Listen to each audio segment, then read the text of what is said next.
losing 150 million.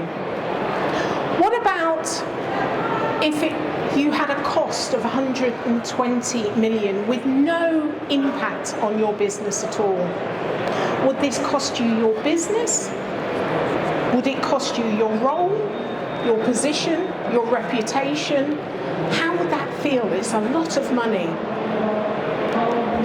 So MetLife was in a position in the mid-1980s where they were hiring 5,000 sales recruits a year. They were spending 30,000 over 2 years on the recruitment and the training costs. However, they were losing 50% of them within the first year. So that's a cost of 75 million. And then within the first 4 years, 4,000 out of that 5,000 had gone. Now, if you were running that team, how would that feel? It'd be like taking one step forward only to have pull back a couple more steps. You're going to have a lot of pressure from above. What would you do in that situation? So welcome to Mastering Sales Excellence, Building the Ultimate Team. Now here I'm going to agitate your brain a little bit with some stats and some information. Well, I really want you to think about what you're doing, what you're going to be doing in 2024, and how you're going to be sales efficient going forward. And what I mean about sales efficiency, what I mean is doing things in the best, most efficient way, making sure your team is the best they can be for your customers. That's what I'm talking about. So, Outreach commissioned Forrester's recent research to ask this very question. So I want you to think about what are your top challenges that you're faced with today, and think about what are the top 3 things. So their research said that leading a multi-generational team was one of the top 3. The pace of change, the customers' behaviours, how much that's evolving. You go in 1 year and it changes the next year, the same customer. And then, of course, the economic environment. So does this resonate with you? Were these some of the top challenges that you're facing? Kind of nod, let's get a bit of response. Yeah, these are similar to the challenges that you're facing. So Forrester's also said that the demands on the sales team, the sales manager and sales leader are great, such that the skills necessary to be successful in this current world and going forward, those skills are very difficult to achieve. One of the reasons for that is that one size fits all. We know that doesn't work, but we're doing that a lot in our sales training. One size does not fit. You as a salesperson is different to you. You have different needs. You have different gaps. All of us are uniquely different. But the approach we often take is one size fits all. We're a sales team. We're all the same. We're not. We're completely different. We have different skill sets. And so these skills are difficult to achieve for success. We all want to be the A player, the top sales. We want to be in the elite team. We want to win the awards, don't we? That's why we're here. We're incentivized for it. But it's difficult for us to achieve. So we need to take a very different approach to what we do. So I'd like your participation in this. Stand if you're able, and let's see how many people in the teams that you have, how many are extroverts? Would you say stand if they're 50%? Go on, go for it, 50%, and your teams are, thank you very much for part. Okay, stay standing, at least 50%. What if your teams are 60%? Are there more people standing? 60%. So, yeah, right, more people standing. Okay, what about the extroverts? Would you say there's more? Stay standing. Sorry, a bit of exercise there. If they're about 70%, any more? Is it around 65? Okay, thank you very much. Please sit down. So we had about 40% of the people here that said a good 60% of the people in their teams are extroverts. Now, I know some people are not able to stand, some people don't like to participate, but this is pretty consistent. I've asked this question a few times. At least 50% are considered to be, 60% are considered to be extroverts in the team. So why is this a problem? Especially for the extroverts, think, why is that a problem? I'm an extrovert. Well, the stereotype of what is an excellent salesperson, what a good salesman is still today an extrovert person. And they are good sellers, but let's consider this. 62% of the top 5% of sellers in the world are introverts. Top 5%, 62% of the top 5% of sellers are, so more of the top sellers are introverts than extroverts. That's what that's telling us. 64% of the bottom 10% of sellers in the world are extroverts. So greater majority of the bottom, the worst sellers in the world are extroverts. And this is quite interesting. So think about in your teams, yeah? Now it's important because when we recruit often the stereotype. When we promote, we often promote the stereotype. Whereas actually the evidence, and this is evidence from 2.3 million sellers in the world, not a few thousand, million sellers of assessments in the world, says that actually we need to be looking at what is a great salesperson differently. And we need to be training, and we need to be looking at what we do in our organisations. What we've done before isn't going to work going forward. So nod your head if you've ever made a bad sales hire, or if you've been in a team with a sales hire that's been removed, yeah? There's quite a few of you. This is quite typical and you're not alone. It's because 68% of sellers that are recruited will fail within the first 18 months. Which again says we're not doing things in the way that is going to make us future efficient. So, let me ask you another question.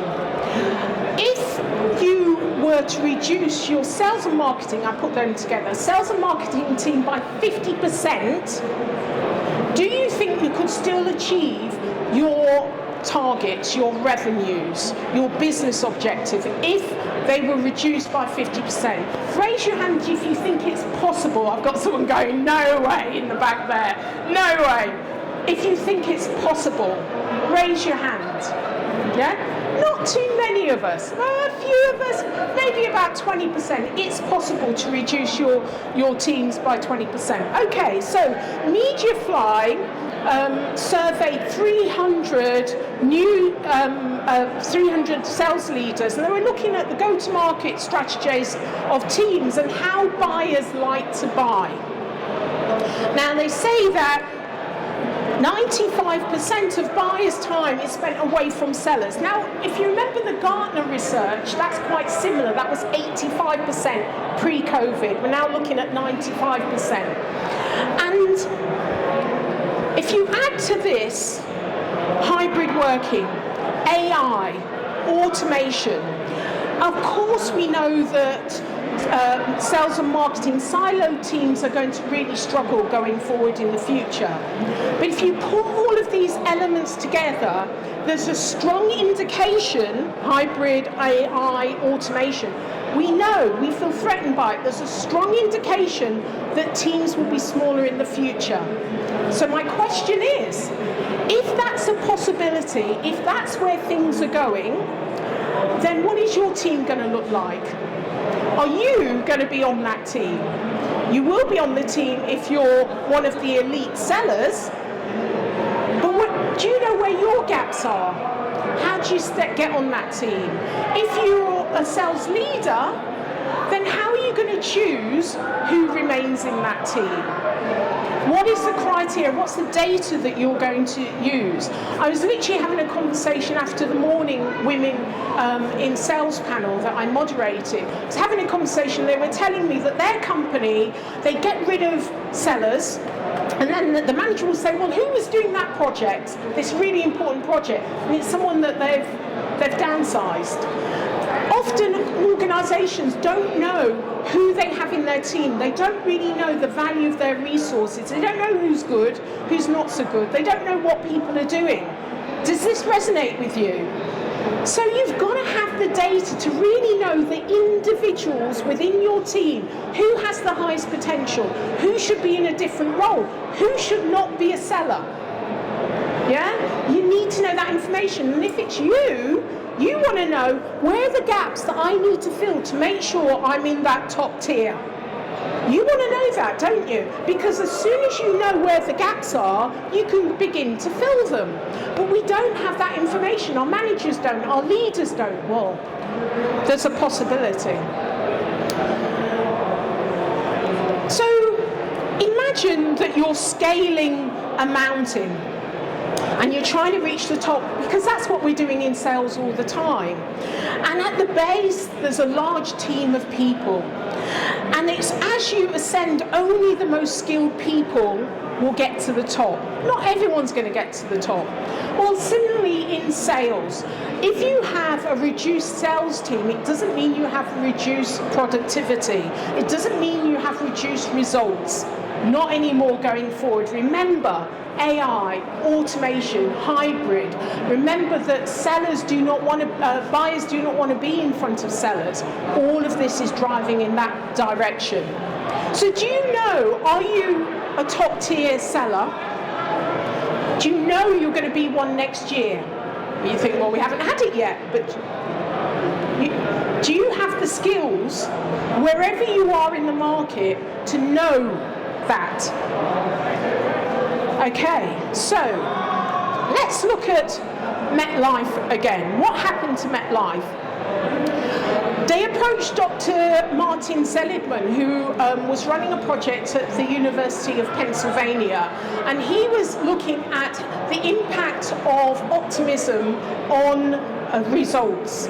And so the CEO of MetLife approached him and said, look, I really want to know whether this will work in sales. So Dr. Seligman tracked 15,000 of those new recruits. And they did the usual MetLife tests, and then Dr. Seligman's test on optimism. And what he discovered was within this group of people that took both tests, there was a smaller group of what he called super optimists.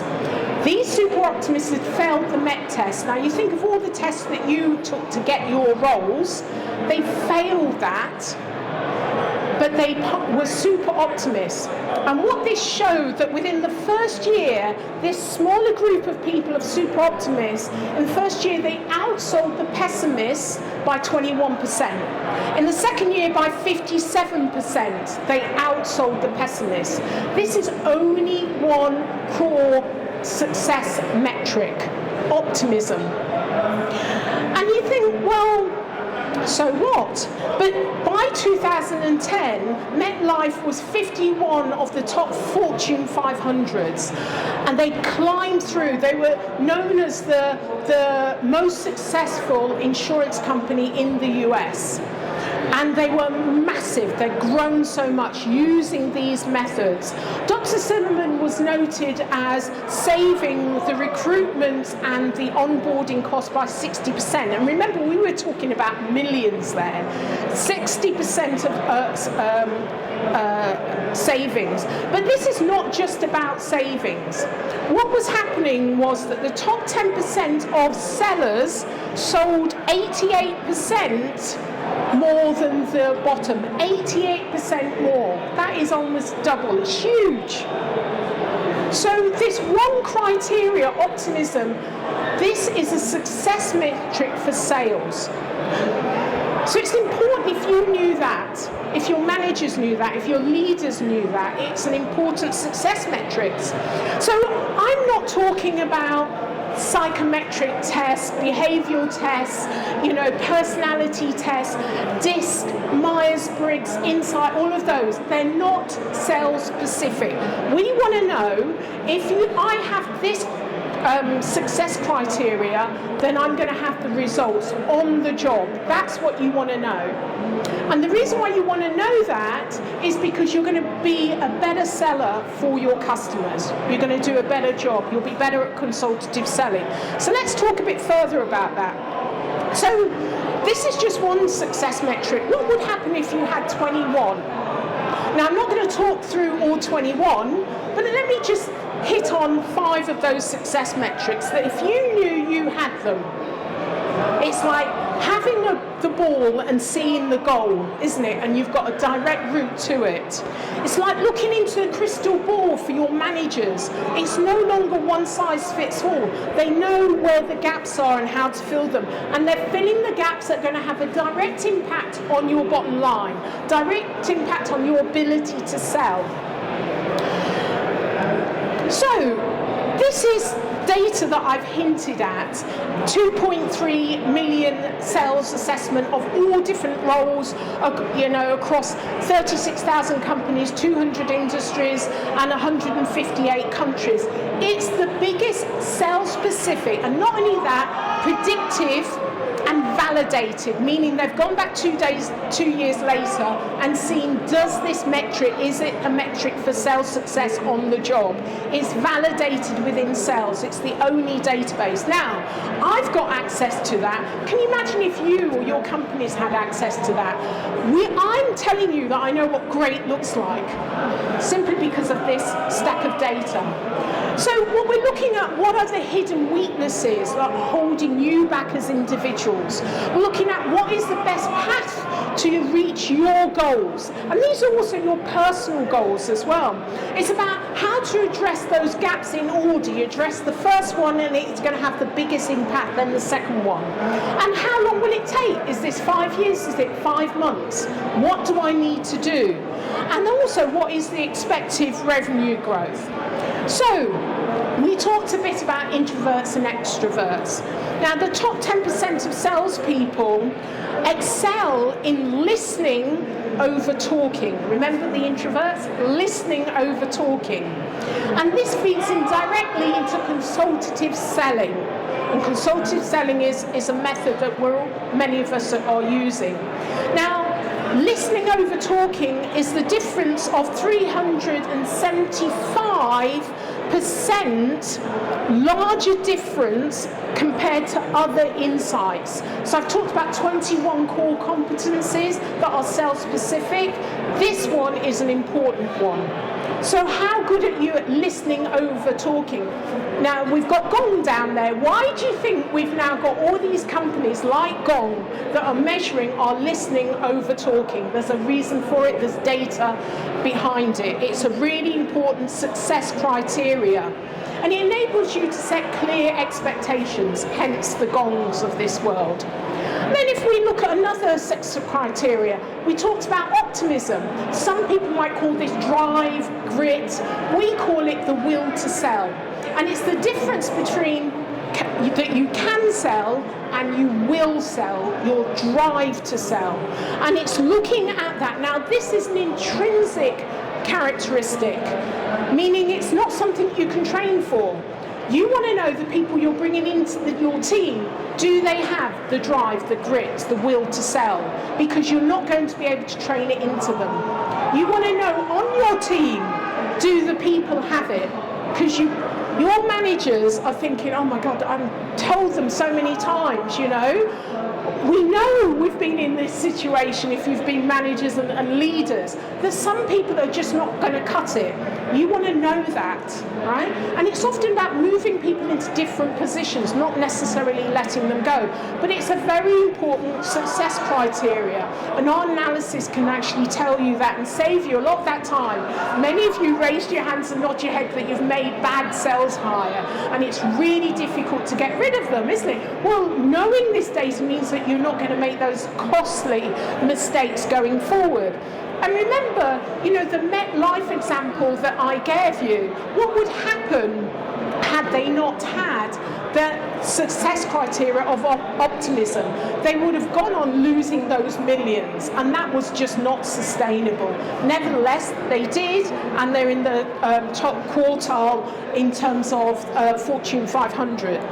So, when we look at leaning into your known strengths, this is a criteria that helps you identify, are your people in the right role? Are you doing the right role? Sometimes we're just not getting there. We're not getting the results. And it's simply because it's not that you're not great at selling, but you might be in the wrong role for your sales skills, leaning into your strengths. As soon as you put the right person in the right role, they excel.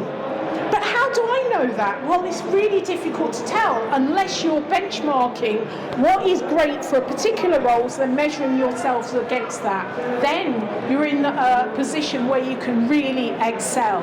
So it helps you to lean into, it helps to improve your buy cycle and navigate price sensitivity when you know what the strengths are and you can lean into it. So when we're talking about coaching, this is a very popular subject. Lots of people talk about coaching. Lots of people have bad coaching from their managers. Lots of managers haven't had the training and the skills, and it's like an eye of a needle. It's really difficult. And actually, managers, 47% of managers only spend 30% of their time. Not 30 minutes of their time a week actually coaching. Now, coaching is one of those success criteria that lead directly to performance. So it's important that we do this more. But imagine if you had an assessment and we knew where the gaps are, and your manager knew how to have the coaching notes to actually help you to fill your gaps, to help you move from being a B player that's struggling into an A player. Wouldn't that be great? It's like looking into a crystal ball. Everything is now known to you. And when you do this, then it improves your results by 20 to 40%. It helps you with your win rates, it helps you with the average deal size. All of these things will lead into great coaching. But as I say, we're all individuals. You're not going to coach. At the moment, managers are often coaching everyone in the same way, and they're coaching the deal rather than the person. But if you and your managers can sit down and say, okay, I want to fill this gap, okay, then you're able to really excel a lot quicker. So,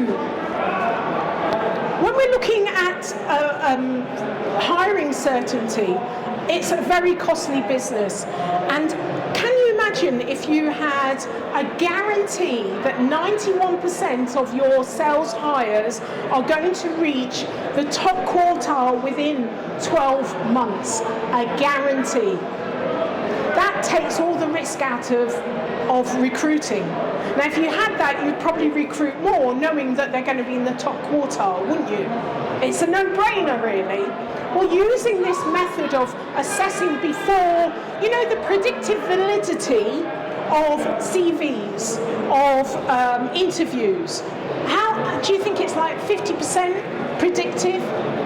Yeah, you're right. It's most of those 18-20%. But why are we still using CVs and interview methods and all of that? Actually, if you just gave them assessment, they will tell you it's worth hiring this person or not. It means, remember the Foresters said that generational hires is one of the challenges. Well, also diversity hire is one of the challenges, and I was talking about that this morning. Can you imagine if you had the ability to find the cream of the crop, right? To guarantee 91% cream of the crop. Wouldn't you cast your net a lot wider? You would be crazy not to do that. You'd throw it at anybody because the assessment would identify who is 91% guaranteed to be in the top quartile. All of the bias, the blinkers have suddenly come off. It would make sense to actually do that. And this is exactly what we're talking about.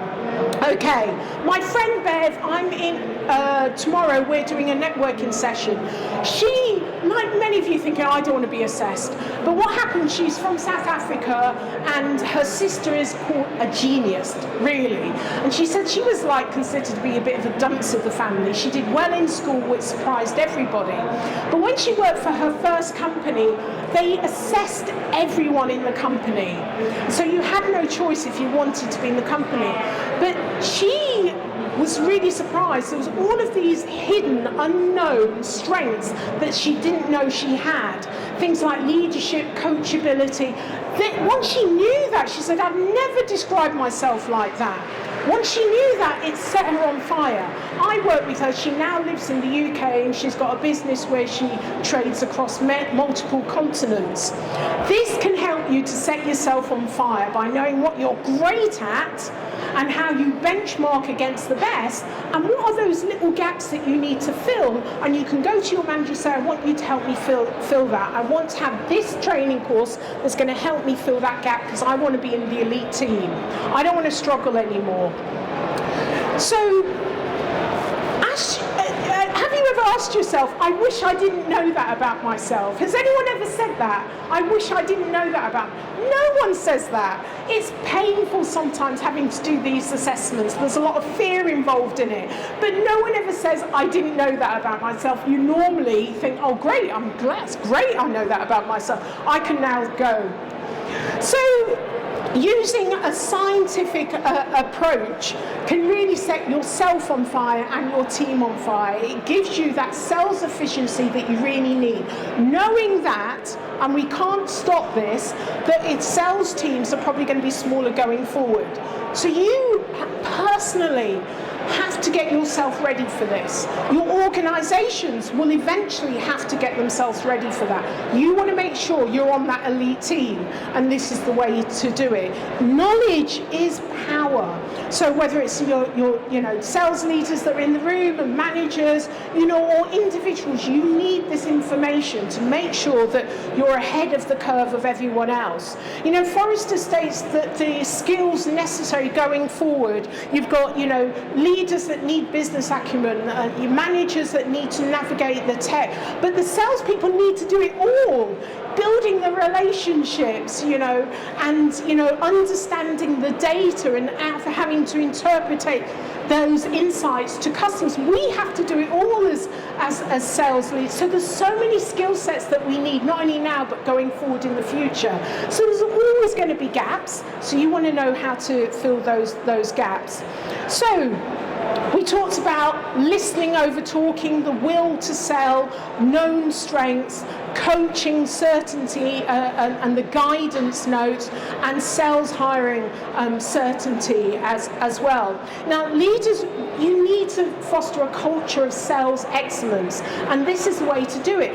There's so much talk about AI and data, but it's about using that to your benefit. This is what you need to do going forward. There is a way of doing that. Now, what are you going to do? Are you going to continue doing what you've always done, one size fits all? Or are you going to go after the data to find out the real insights to help you to excel going forward? Are you going to go after the data to make sure that you have the elite team in place to service your customers? What are you going to do? Of course you're going to talk to me afterwards, aren't you, about this? So, here are some resources for you. This one is QR code to the website if you want to take a picture of that. On there's a section of tools, and these are the tools to help with sales efficiency, but they're not bespoke to your company, but it will give you a bit of information as to what you need to do. And if you go through some of those tools, it's really, really insightful. On the other side is my QR code for LinkedIn. Got any questions, please ask them now, but also, you can connect with me on LinkedIn as well.